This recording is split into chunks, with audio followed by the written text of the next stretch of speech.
HSN code ये है क्या चीज?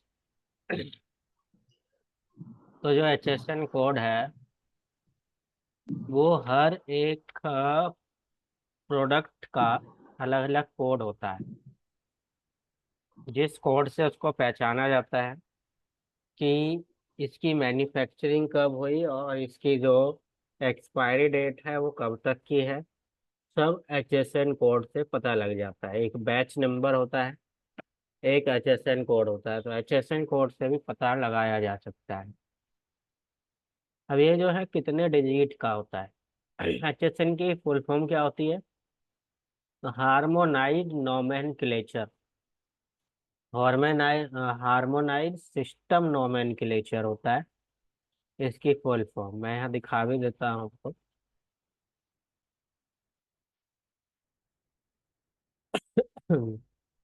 यहाँ पर नहीं है।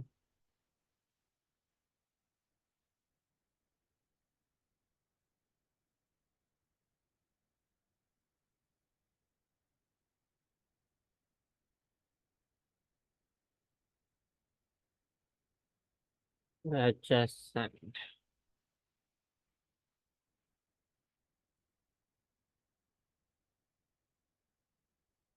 यहाँ पर देखिए लिखा हुआ आ गया, हार्मोनाइज सिस्टम नोमेनक्लेचर इसकी फुल फॉर्म होती है। HSN जो है वो 4 से 8 डिजिट का हो सकता है, जो एक कोड है। और ये किस लिए होता है? तो identifying the applicable rate of GST on different product as per the CGST rule of government of India. यहाँ पर ये दिया हुआ है कि यहाँ पर इस कोड से पता लगता है कि इस पर कितने परसेंट GST कोड, कितने परसेंट GST रेट लगा हुआ है। बट यहाँ से हम ये भी देख सकते हैं इसकी मैन्युफैक्चरिंग वगैरह, उसके लिए बैच डिटेल यूज किया जाता था। बट यहाँ पर हम HSN कोड से भी देख सकते हैं। अगर यहाँ पर कंपनी का टर्नओवर यहाँ पर दे रखा है कि कब से कितने डिजिट का कोड कब मेंशन करना जरूरी है, तो यहाँ पर हम देखते हैं, if a company has turnover up to INR 50 million in the preceding financial year, then they need not mention the HSN code. यानी कि अगर किसी कंपनी की टर्नओवर साल की 15 मिलियन रुपीज है, 15 मिलियन रुपीज तक है, तो उसको किसी भी तरह का कोई HSN कोड मेंशन करने की जरूरत नहीं है अपने प्रोडक्ट पर, बिल पर। जो इनवॉइस क्रिएट करके देते हैं उस पर, प्रोडक्ट पर तो होता ही है, इनवॉइस पर HSN कोड मेंशन करने की जरूरत नहीं है। लिखा हुआ HSN code while supplying goods on invoice. But दूसरा है, if a company has turnover more than 50 million rupees but up to 50 million rupees, then they need to mention first 2 digit of HSN code while supplying goods on invoice। 50 million rupees तक अगर turnover है 15 to 50, then उनको जरूरत है 2 digit show करने की HSN code की। But अगर उनके टर्नओवर 50 मिलियन रुपीज से ऊपर है तो उनको शुरू की 4 डिजिट मेंशन करने की जरूरत होती है। तो ये कुछ रूल्स हैं, इनको भी याद रखना जरूरी है कि कब किस सिचुएशन में कितने कोड, कितनी डिजिट मेंशन करनी जरूरी है। HSN कोड वर्क कैसे करता है? तो ये जो है लगभग 5,000 से ज्यादा आइटम्स हैं, आइटम ग्रुप्स हैं जिन पर HSN कोड लगाया जाता है। आइटम्स नहीं, उनके ग्रुप्स, क्योंकि हर एक कैटेगरी यहाँ पर है तो हर एक आइटम पे अलग अलग तो रेट नहीं है, GST रेट। अलग अलग ग्रुप्स हैं उनके कि इस ग्रुप पर इतना ही रेट लगे हुए। तो ऐसे लगभग 5,000 ग्रुप्स हैं जिन पर HSN कोड अलग अलग होता है। और यहाँ पर है each identified by a 6 digit code arranged in a legal and logical structure. It is supported by well defined rules to achieve uniform classification. यानी कि यहाँ पर जो है 6 डिजिट होते हैं HSN कोड में, वैसे 4 से 8 बताए हैं, तो मिनिमम 4 होते हैं और मैक्सिमम 8। बट जो इंटरनेशनल फॉर्मेट की बात की जाए तो 6 डिजिट होते हैं, 6 से ज्यादा नहीं होते हैं बाहर अदर कंट्रीज में। खाली एक इंडिया ही ऐसा है जहाँ पर 8 डिजिट होते हैं। तो ऐसा क्यों है वो भी मैं बताऊंगा। यहाँ पर कि ये था कि ये वर्क कैसे करता है एचएसएन कोड। तो वर्क कैसे करता है कि जैसा ग्रुप उसका एचएसएन, जैसा एचएसएन कोड उसी के हिसाब से ही इस जीएसटी रेट एक जैसा रहता है। अगर किसी प्रोडक्ट का एचएसएन कोड है 00123 4, अगर ये है तो इस कोड के जितने भी आइटम्स होंगे वो सबके सबका जीएसटी रेट सेम होगा।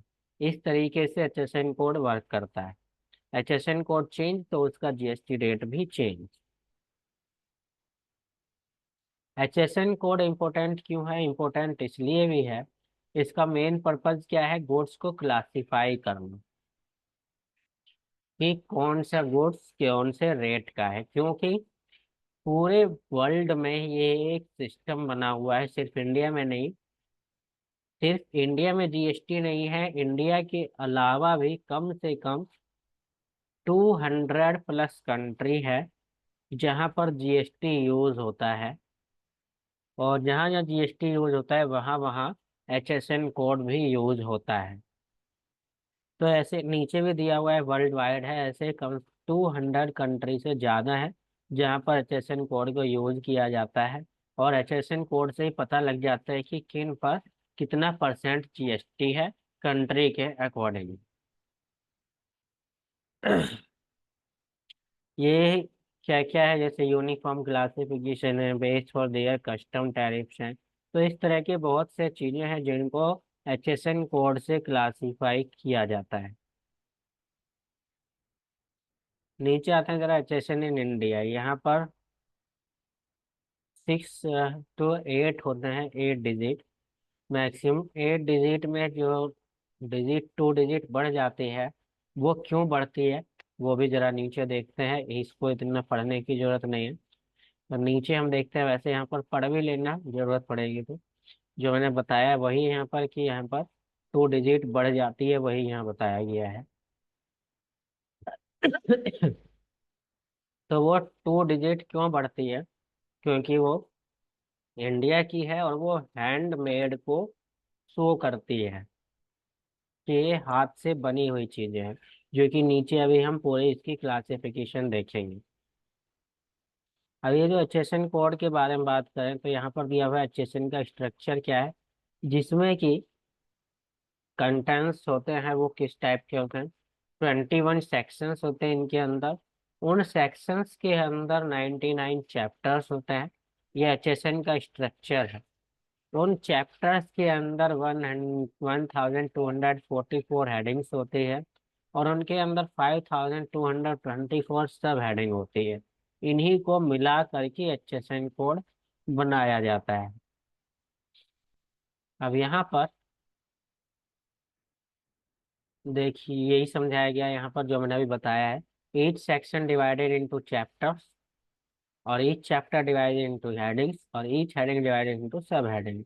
तो सेक्शन और चैप्टर जो है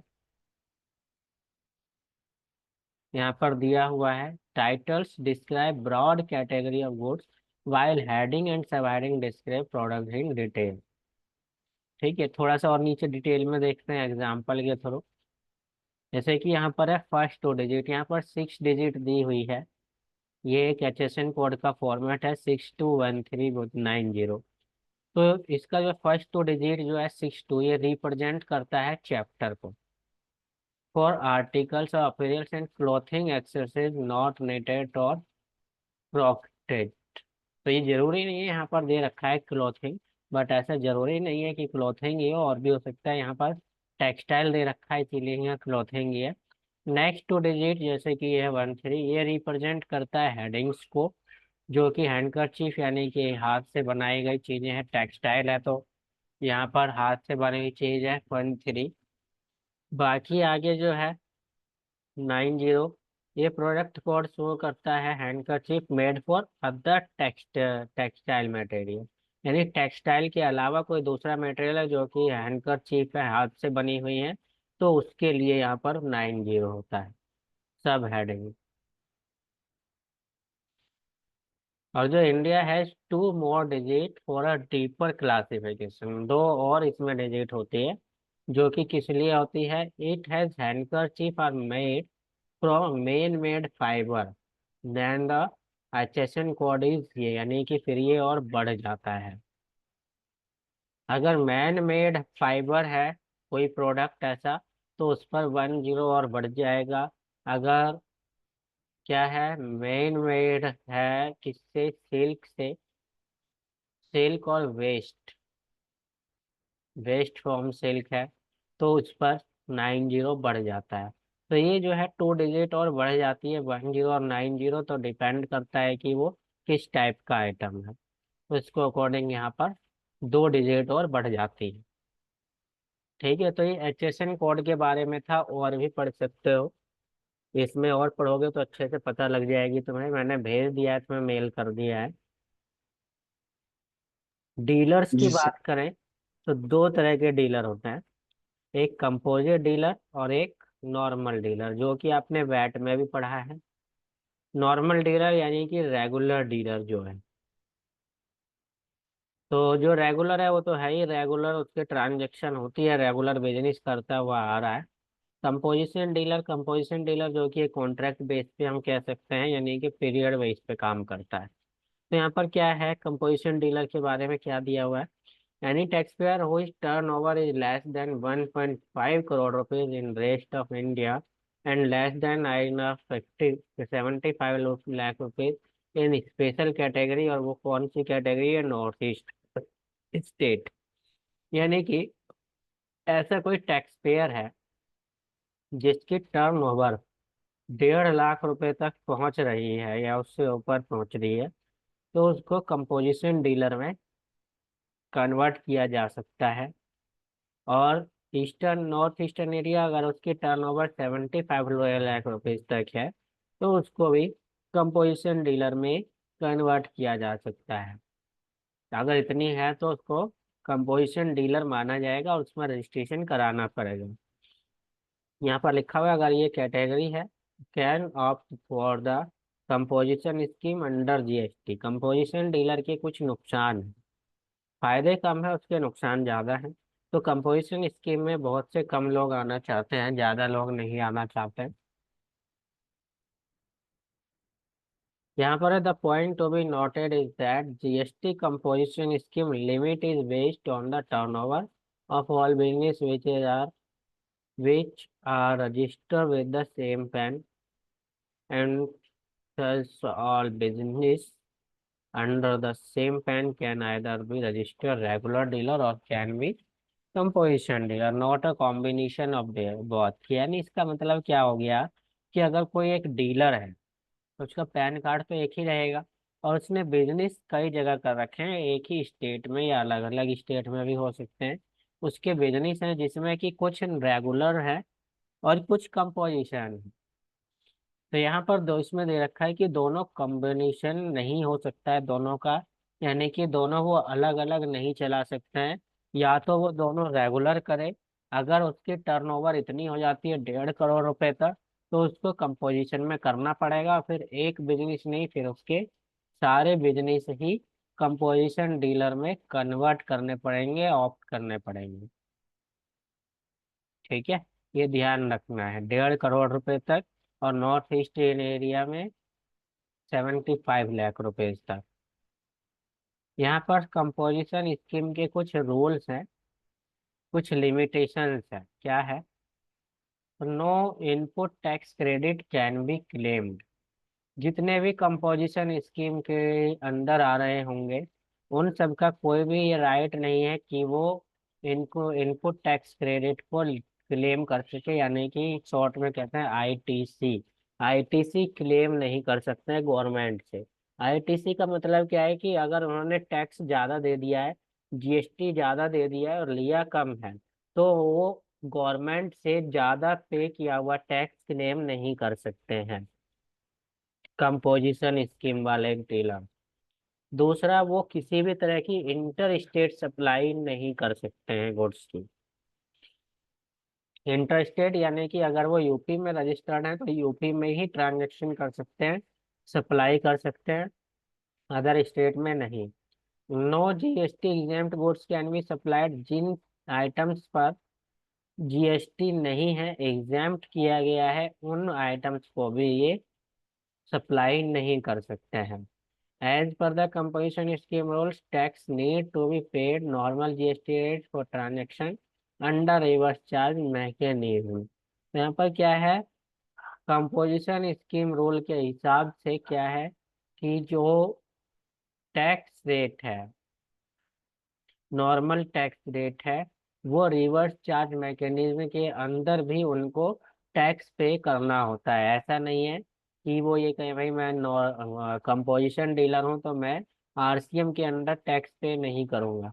यानी कि अगर उन्होंने कोई ऐसे पर्सन से परचेज किया है जो कि जीएसटी में रजिस्टर्ड नहीं है, तो कंपोजिशन डीलर को सामने वाले का भी टैक्स पे करना पड़ेगा। नंबर एक कि वो आईटीसी क्लेम नहीं कर सकते, इंटर स्टेट सप्लाई नहीं कर सकते, जीएसटी एग्जेम्प्टेड गुड्स को सप्लाई नहीं कर सकते, और रिवर्स चार्ज मैकेनिज्म के अंदर भी टैक्स को उनको पे करना पड़ेगा। दूसरा, अगर वो टैक्सेबल पर्सन है और कई जगह बिजनेस है उनके, और उस कहीं एक जगह भी उसका कंपोजिशन स्कीम के अंदर रजिस्टर्ड है वो, तो बाकी रेगुलर वाले भी ऑटोमेटिक कंपोजिशन स्कीम में आ जाएंगे, जैसा कि ऊपर भी हमने पढ़ा था। और जो भी कंपोजिशन टैक्सेबल पर्सन होंगे, उनको क्या करना पड़ेगा, अपने बिजनेस के बाहर जो बोर्ड वो लगाते हैं उस पर लिखना पड़ेगा, उसके डिस्प्ले पर, कि हम जो है वो कंपोजिशन टैक्सेबल पर्सन है। वो ये वर्ड लिखना पड़ेगा, स्पेशली मेंशन करना पड़ेगा। दूसरा चीज, बोर्ड पे तो करना ही करना पड़ेगा, नोटिस या फिर साइन बोर्ड पे, प्लस जो वो इनवॉइस बना करके देंगे उस पर भी मेंशन करना पड़ेगा, टैक्सेबल कंपोजिशन टैक्सेबल पर्सन। ठीक है, जो मैंने कंपोजिशन है उनको मेंशन करना पड़ता है बाहर अपने बोर्ड पे भी और इनवॉइस में भी। Service worth up to INR 5 lakh rupees can be supply under the scheme by a taxable who is also supplying goods. यहाँ पर यह है कि एक बार में वो 5 लाख रुपीज तक की सप्लाई कर सकते हैं सर्विस की, जो कि गुड्स भी सप्लाई कर सकते हैं, सर्विस भी कर सकते हैं, 5 लाख रुपीज तक की इकट्ठे। जो यहाँ पर है कंपोजिशन डीलर, उनको जीएसटी रिटर्न फाइल करना पड़ता है। कौन कौन सा, एक क्वार्टरली और एक एनुअली। क्वार्टरली जो है वो GSTR 4 है, जो एनुअली है वो GSTR 9A है। उसकी भी मैंने आपको मेल कर दी है PDF, वो भी देखना कि किन डीलर्स को कौन से जीएसटी रिटर्न फाइल करने होते हैं। वो पुरानी है, एक बार नई भी नेट पे सर्च कर लेना। नॉर्मल डीलर तो नॉर्मल है ही, यहाँ पर उनको GSTR 1 फाइल करना पड़ता है, 2 भी फाइल करना पड़ता है, 3 भी, और 9 तो है ही। यहाँ पर जो है GSTR 1 किस लिए फाइल करना पड़ता है, आउटवर्ड सप्लाई के लिए, यानी जो उन्होंने सेल किया है उसकी डिटेल उनको GSTR 1 में दिखानी होती है। GSTR 2 में जो कि अभी अनअवेलेबल है, GSTR 3 आ गया, तो 3 में उनको इनवर्ड सप्लाई यानी कि जो परचेज है, परचेज की डिटेल यहाँ पर शो करनी पड़ती है। और 3B में दोनों अपने आप मंथली रिटर्न फाइल की जाती है। मिक्स हो जाता है सेल भी और परचेज भी, यानी कि इनवर्ड भी और सब आउटवर्ड भी। एक एनुअल रिटर्न फाइल किया जाता है जो कि GSTR 9 होता है, वो नॉर्मल डीलर को फाइल करना ही पड़ता है। ठीक है, यहाँ कुछ डिफरेंस दिया हुआ है नॉर्मल डीलर और कंपोजिशन डीलर के बीच में, वो तो हमें इसको पढ़ लेना। ठीक है, तो ऊपर की जो चीज थी वो थ्योरिकल थी, थोड़ा थोड़ा सा अंदर का पार्ट खाली, इतनी थ्योरिकल नहीं होता है इसमें, ये मैंने तुम्हें मेन मेन चीजें बताई हैं। अब जो मैं बात कर रहा हूँ पीछे जो है वो प्रैक्टिकल से रिलेशन उसका कुछ नहीं था, बस जीएसटी के बारे में नॉलेज जितनी होनी चाहिए वो मैंने पीछे दी है। अब जो मैं थ्योरिकल बताने जा रहा हूँ ये प्रैक्टिकल से रिलेटेड है। इसको याद रखना तो ही आप प्रैक्टिकल सही से कर सकते हो, अदरवाइज प्रैक्टिकल में आप गलतियां कर दोगे। क्लियर। जी सर। तो सबसे पहले हम आते हैं व्हाट इज जीएसटी। जीएसटी क्या है, तो GST is an indirect tax which is applicable same tax in all over India include Jammu Kashmir and sea areas. तो जीएसटी जो इनडायरेक्ट टैक्स से ऊपर ही पढ़ चुके हैं, ये एप्लीकेबल होता है सेम टैक्स ही पूरे भारत में। ये लाइन स्पेशली बोलनी है, include Jammu Kashmir and sea areas, यानी कि ये ऑल ओवर इंडिया में जम्मू कश्मीर और समुद्री एरिया भी इंक्लूड है। ये इसलिए बोलनी है क्योंकि जीएसटी के अलावा जो टैक्सेस हुआ करते हैं या हुआ करते थे पहले, वो सब जम्मू कश्मीर और समुद्री एरिया में नहीं लगते थे, क्योंकि वहाँ के कानून अलग थे, भारत के रूल वहाँ पर फॉलो नहीं हुआ करते थे। लेकिन जीएसटी जो है यहाँ भी फॉलो होता है, जीएसटी यहाँ भी लगता है। तो टाइप्स ऑफ जीएसटी, इंडिया के अंदर चार तरह के जीएसटी हैं।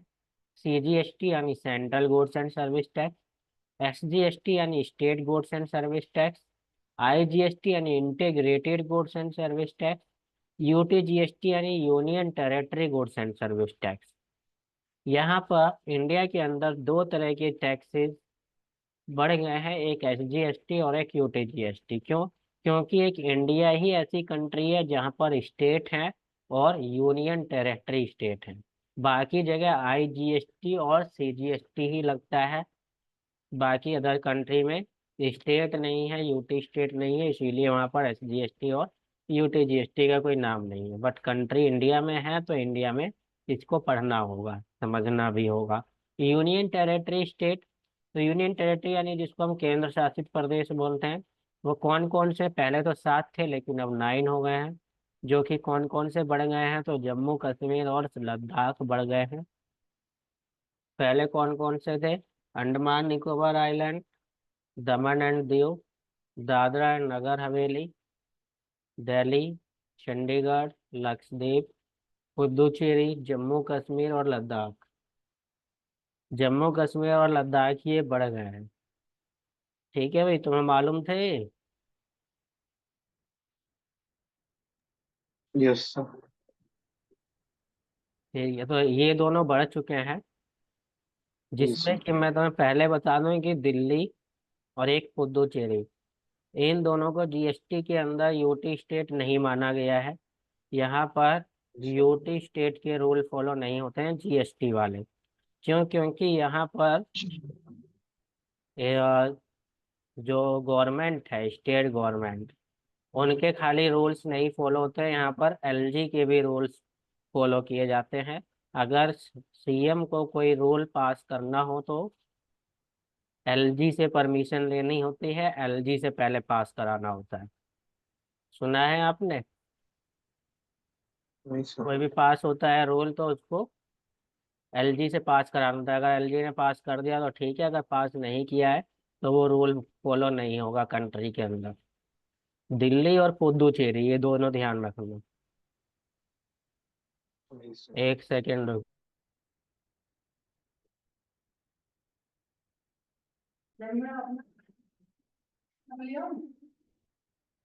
ले आओ। चलिए अब आते हैं जरा रूल्स पे। ये मैंने बताया कि जीएसटी के रूल्स यूटी स्टेट के दो स्टेट पे फॉलो नहीं होते, एक दिल्ली एक पुदुचेरी। तो अब रूल्स क्या हैं, तो यहाँ पर देखते हैं रूल्स ऑफ अप्लाई जीएसटी। क्या क्या रूल्स हैं? सबसे पहले आते हैं इंट्रा स्टेट। इंट्रा स्टेट यानी कि सेम स्टेट। जैसे हम बात करूं, किसी का बिजनेस दिल्ली में है और वो दिल्ली में ही सप्लाई कर रहा है, सप्लाई ही बोलेंगे यहाँ, सेल परचेज मत कहना, सप्लाई यानी जीएसटी कहाँ लगती है, तो सप्लाई पर। अब वो गुड्स भी हो सकती है और सर्विस भी हो सकती है। तो अगर वो दिल्ली में रह के दिल्ली में ही सप्लाई हो रही है तो वहां पर दो तरह के टैक्स लगाने होंगे। कौन कौन से?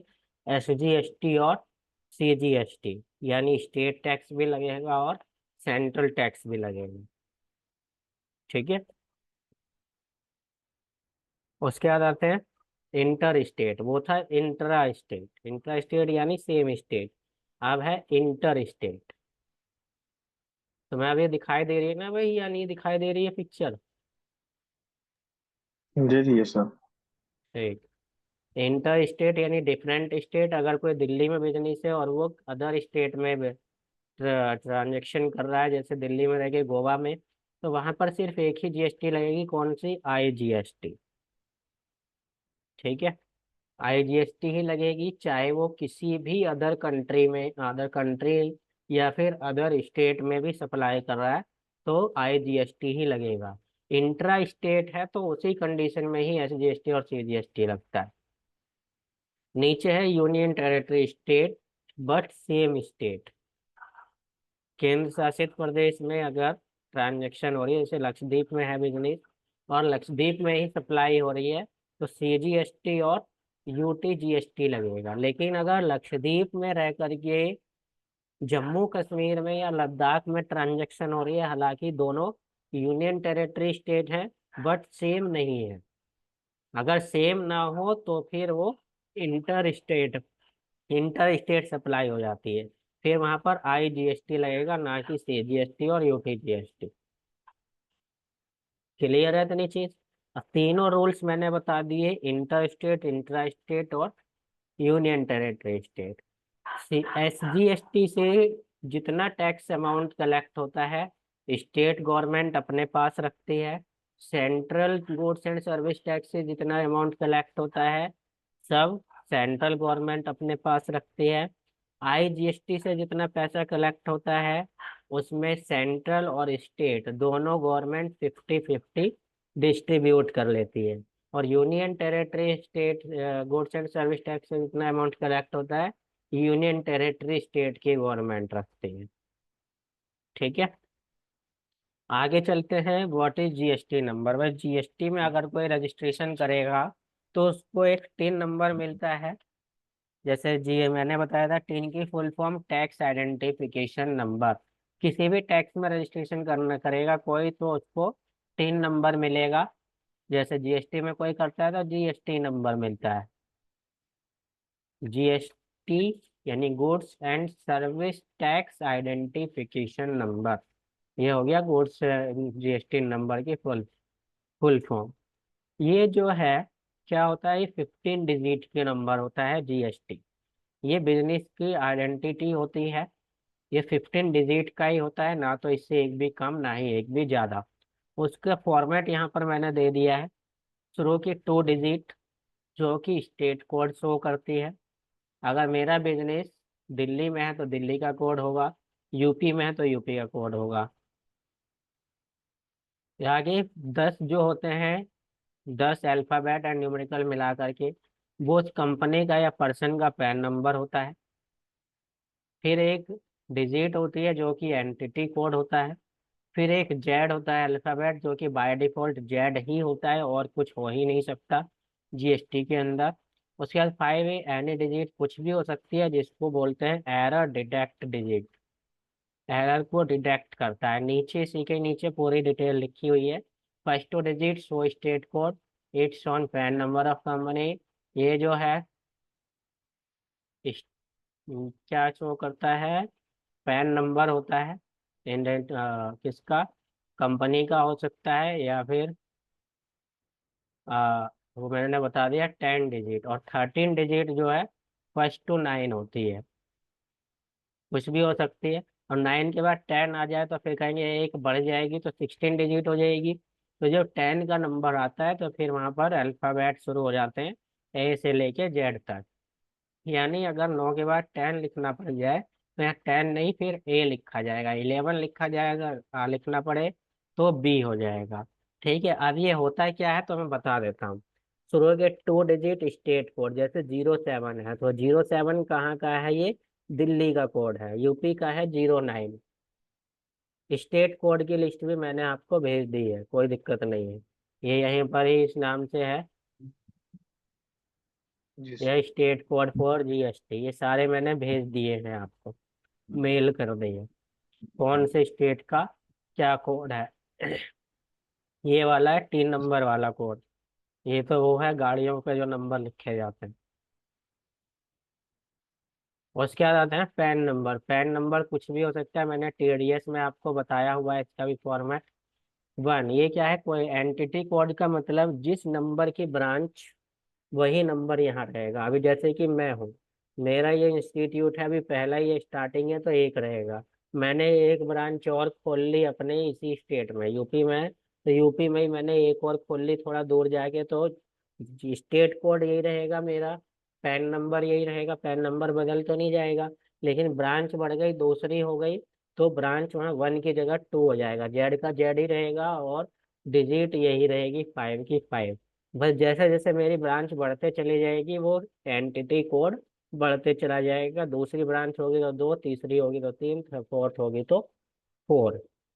ठीक है। इसी तरीके से 10th होगी तो ए आ जाएगा, 11th होगी तो बी आ जाएगा। ठीक है भाई। यहाँ पैन नंबर का भी फॉर्मेट यहाँ पर दे दिया है, शुरू यस में सर। 3 अल्फाबेट कुछ भी हो सकते हैं। फोर्थ एक अल्फाबेट होता है जो कि पर्सन का स्टेटस शो करता है। फिफ्थ लेटर होता है जो कि पर्सन के सरनेम का फर्स्ट लेटर होता है। आगे 4 कोई भी लेटर डिजिट हो सकते हैं, फिर एक कोई भी अल्फाबेट हो सकता है। ठीक है। तो ये थियोरिकल था। अब ये वीडियो भी एंड होने वाली है, टाइम खत्म होने वाला है। अब दोबारा मैं स्टार्ट करूंगा तो उसमें मैं आपको बताऊंगा प्रैक्टिकल। ठीक है। Yes sir. प्रैक्टिकल में ज़्यादा कुछ है नहीं, इसीलिए उसकी एक अलग वीडियो में बता दूंगा, उसमें करके देखते हैं। ठीक है।